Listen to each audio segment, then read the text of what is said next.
Welcome to পলি রান্নাঘর। আজ আমি এসে পড়েছি আবারও একটা রেসিপি নিয়ে। আমি আজকে করবো ধোকার ডালনা। আপনাদেরকে আমি দেখাচ্ছি কীভাবে করছি। আমি এখানে ছোলার ডাল ভিজিয়ে মিক্সিতে বেটে রেখেছি। এর মধ্যে আমি একটুখানি স্বাদ অনুযায়ী লবণ দেবো, একটুখানি হলুদ গুঁড়ো দেবো, একটুখানি লঙ্কা গুঁড়ো দেবো, কালারের জন্য একটুখানি দেবো, বেশি দেবো না। লঙ্কা গুঁড়োটা কেন কম দিলাম, এখানে আমি আদা, রসুন, জিরে আর কাঁচা লঙ্কা বেটে রেখেছি, এটাও আমাকে দিতে হবে। দিয়ে দিলাম একটু কালো জিরে দেবো আর একটুখানি হিং দেবো। এই হিঙের গুঁড়ো একটুখানি দিলাম।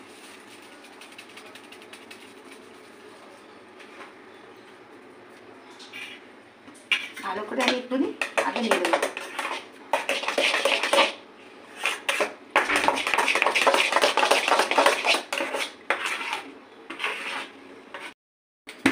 সাথে দেবো স্বাদ অনুযায়ী একটু চিনি।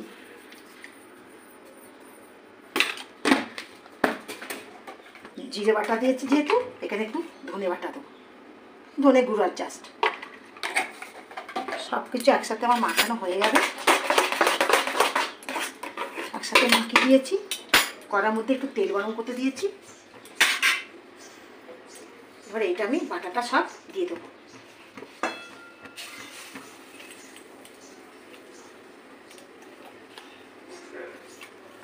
আঁচটা জড়িয়ে দিয়েছি, দিয়ে এইভাবে এবার নাড়তে থাকবো।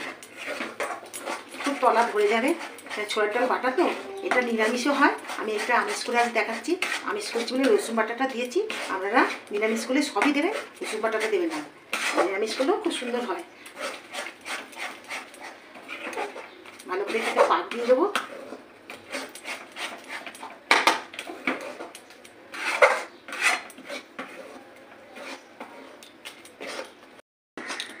এদের বন্ধুরা সুন্দর পাকিয়ে এক জায়গায় জড়ো হয়ে গেছে।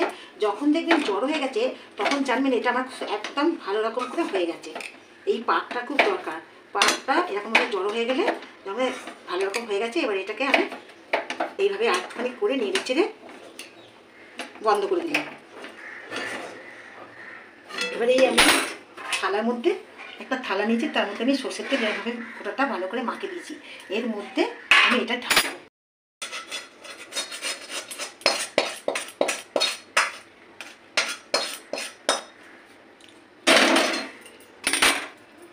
গরম অবস্থায় এইভাবে হাতে করে আপনারা থেবে থেবে দেবেন। সবটা তো আর নেওয়া যাবে না, যতটা পরিমাণ জড়িয়ে গেছে তো আমি যতটা পারছি ছাড়িয়ে নিচ্ছি। আপনারা এবার গরম গরম এই অবস্থা একটু হাতে করে এরকম করে পেস্ট করতে হবে।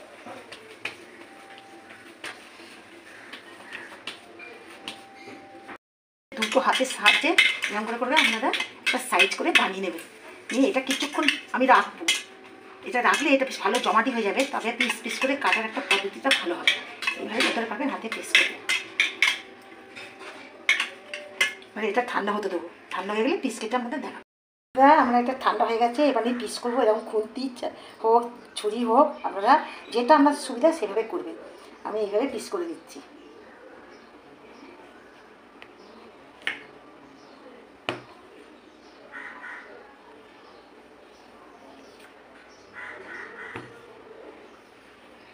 এবার এইগুলোকে একটু বেঁকি বেঁকি কাটবেন, দেখতে সুন্দর লাগে। দেখুন একটা একটা করে পিস বেরোচ্ছে কেমন। আমি ছাড়িয়ে ছাড়িয়ে দেখে দিচ্ছি আপনাদের একবারে। দিব্যি কী সুন্দর পিসগুলো উঠে এসেছে।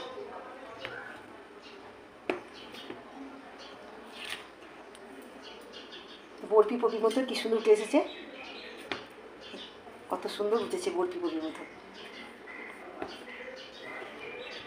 এরকম বেঁকিয়ে কাটবেন। এই যে বরফি মতন কেটেছি, এবার এগুলো আমি ভেজে নেব। ধোকার প্যাকেট কিনতে পাওয়া যায়, সবাই খায়, কিন্তু নিজেদের একটু বানিয়ে রান্না করে খেলে তার মতো মজার কিছু নেই। আর জিনিসটা তো আসল পাওয়া যাবে। ওখানে তো চাল গুঁড়ি দেয়, আমরা বাড়িতে করলে সাধারণত আমরা চাল গুঁড়ি তো ইউজ করবো না, আমরা ছোলার ডাল দিয়েই করবো। এই জন্য চেষ্টা করবে নিজেরা করতে। এই যে এত সুন্দর বরফি উঠেছে, ওই জন্য আমি একটু রেখে দিয়েছিলাম ঠান্ডা, জমে গেলে সুন্দর সুন্দর পিসগুলো ওঠে। এবার এগুলোকে আমি ভেজে নেবো। আমার তেল গরম হয়ে গেছে, এই যে ধোঁয়া হচ্ছে। এবার একটা একটা করে ধোকা আমি ভাজতে দেবো।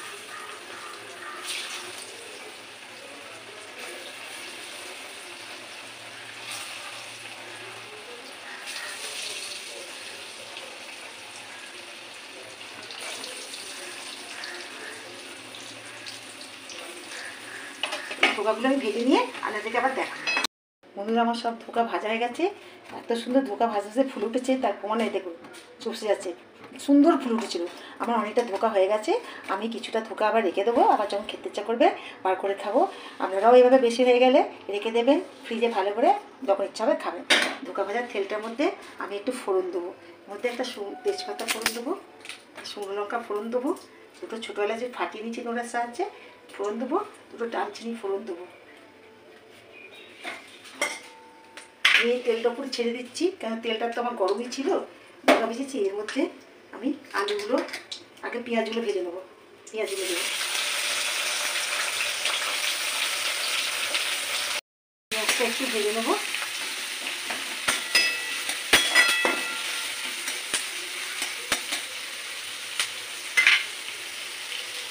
পেঁয়াজটা আমার অল্প করে ভাজা হয়ে গেছে, বেশি ভাজবো না। এর সাথে আমি আলুগুলো দিয়ে দেবো, যে আলুগুলো কেটে রেখেছি, ওই ধোকাতে আলু দেবো, হলুদ মাখিয়ে রেখেছি, এবার এইগুলো দেবো পেঁয়াজের সাথে দিয়ে দেবো। ওই জন্য পেঁয়াজটা আমি লাল লাল করে ভাজবো, আলুর সাথে ভাজতে গেলে তো পেঁয়াজটা তো ভাজা হবে।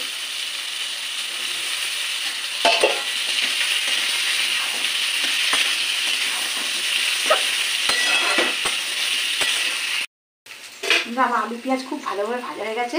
এখানে কিছু মশলা আছে, আদা, রসুন, জিরে, ধনে বাটা, জিরে বাটা, কাঁচা লঙ্কা বাটা, রসুন বাটা, লঙ্কা গুঁড়ো, হলুদ গুঁড়ো, নুন, মিষ্টি সব দিয়ে দিচ্ছি। দিয়ে আমি এই মশলাগুলো দিয়ে ভালোভাবে কষতে দেবো। টমেটোটা কেটে রেখেছি, এটাও দিয়ে দেবো।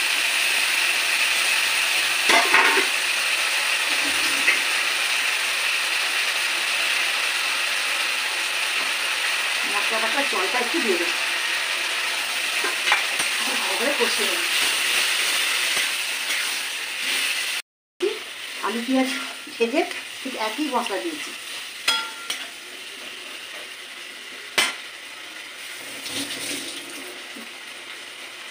কালারের জন্য একটু কাশ্মীরি লঙ্কা গুঁড়ো দেবো, কালারের জন্য একটু কাশ্মীরি লঙ্কা গুঁড়ো দেবো।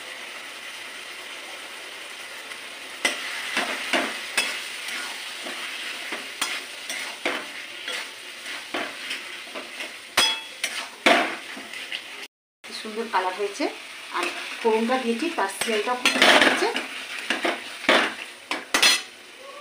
আমার সুন্দরভাবে কষা হয়ে গেছে আলুটা, এবার তেল ছাড়তে শুরু করে দিয়েছে। এবার আমি জল ঢালবো, দিয়ে সিদ্ধ হতে দেবো। একটু জলটা বেশি করে দেবো, কেন যখন পোকাটা দেবো সব জল ঢেলে নেবে, সব জলটা টেনে নেবে, এই জন্য জলটা আমি বেশি করে দেবো।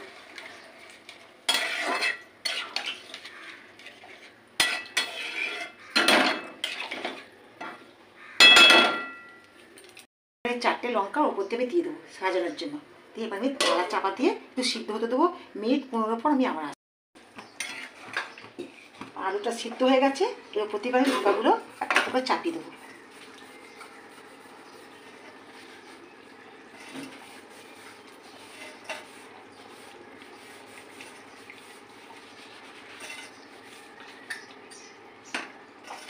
এইভাবে একটু হাতে করে একটু নিজেরা বসিয়ে বসিয়ে দেবেন। গুঁড়োগুলো দিয়ে দেবো,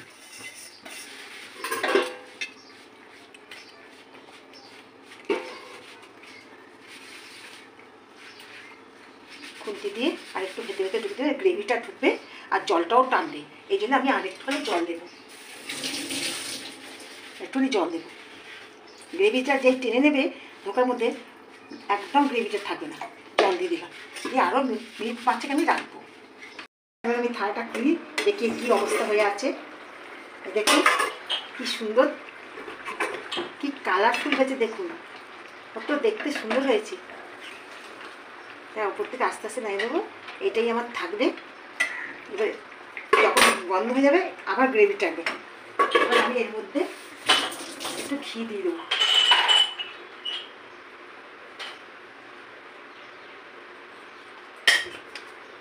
এবার একটু গরম মশলা ছড়িয়ে দেবো।